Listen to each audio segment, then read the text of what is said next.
Example 1.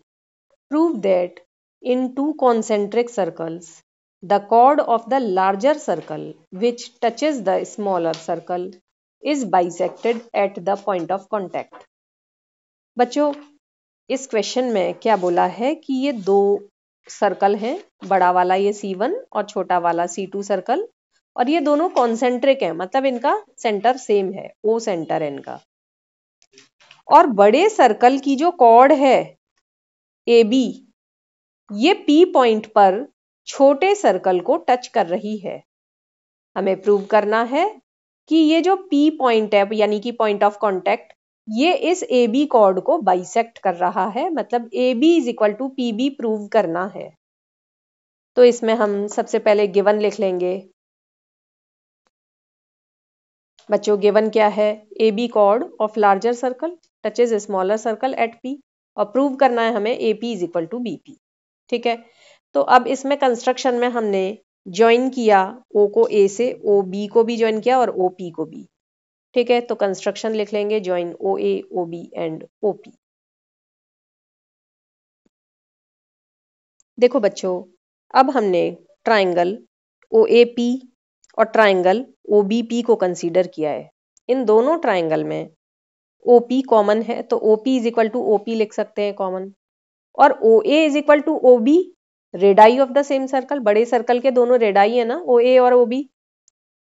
इसके अलावा बच्चों, angle 1 is equal to angle 2 हो गया 90 डिग्री।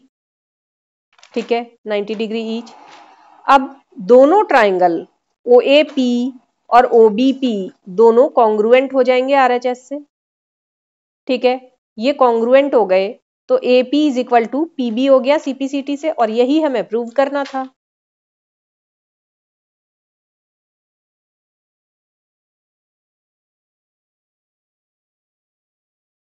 Example number 2.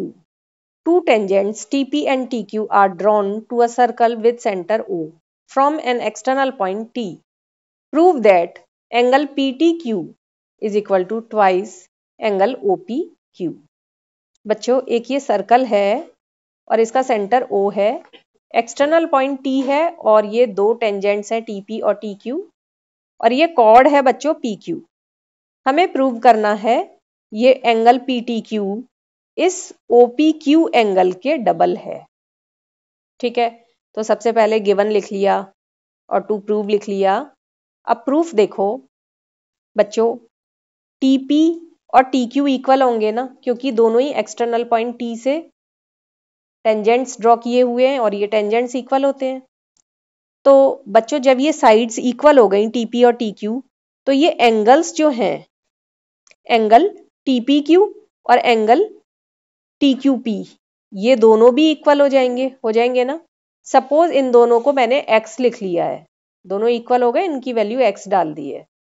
ठीक है, तो अब इस ट्राइंगल TPQ में इन तीनों एंगल्स का सम 180 होगा ना, एंगल सम प्रॉपर्टी से।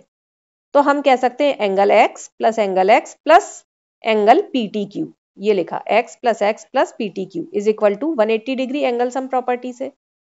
तो बच्चों, ये हो गया 2x इज इक्वल टू, और ये प्लस PTQ लेफ्ट से राइट में शिफ्ट कर दिया तो ये माइनस का हो गया।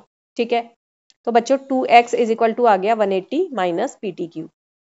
अगर हम इस पूरी इक्वेशन को 2 से डिवाइड कर दें तो क्या हो जाएगा? x इज इक्वल टू 180 को 2 से डिवाइड किया 90 आ गया, माइनस PTQ को 2 से डिवाइड कर दिया है तो ये हाफ PTQ बन गया। x is equal to 90 minus half PTQ आ गया, और इसको हमने फर्स्ट इक्वेशन बना दी। ठीक है, अब देखो बच्चों, अब प्रूफ देखो इसका। आगे हमने यहां तक कर लिया था, x इज इक्वल टू आ गया था हमारा 90 माइनस हाफ PTQ। ठीक है, अब आगे देखो,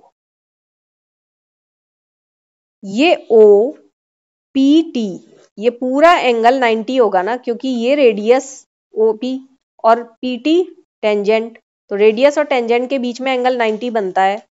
ठीक है, तो OPT 90, और ये OPT किस तरह बना हुआ है?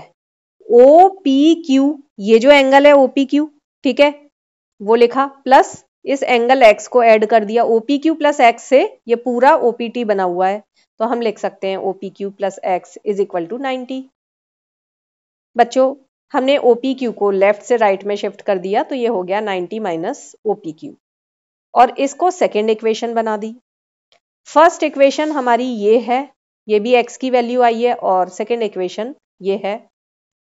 बच्चों इन दोनों इक्वेशन से, ठीक है, एक्स की दोनों वैल्यू है ये, तो इसलिए ये आपस में इक्वल होनी चाहिए। हम इनको ऐसे लिख सकते हैं 90 माइनस हाफ पीटी क्यू लिखा इज इक्वल टू, ये लिखा 90 माइनस ओपी क्यू।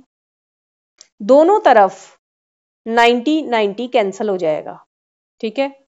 अब क्या बचा, माइनस का half P T Q is equal to minus का ओपी क्यू। इस माइनस के ओपी क्यू को राइट से लेफ्ट में शिफ्ट कर दिया है, पॉजिटिव हो गया, और ये हाफ पीटी क्यू को लेफ्ट से राइट में शिफ्ट कर दिया, तो ये भी पॉजिटिव हो गया। अब क्रॉस मल्टीप्लाई कर दिया है बच्चों, ये 2 नीचे से ऊपर चला गया, तो twice OP Q is equal to angle PT Q आ गया, और यही हमें प्रूव करना था।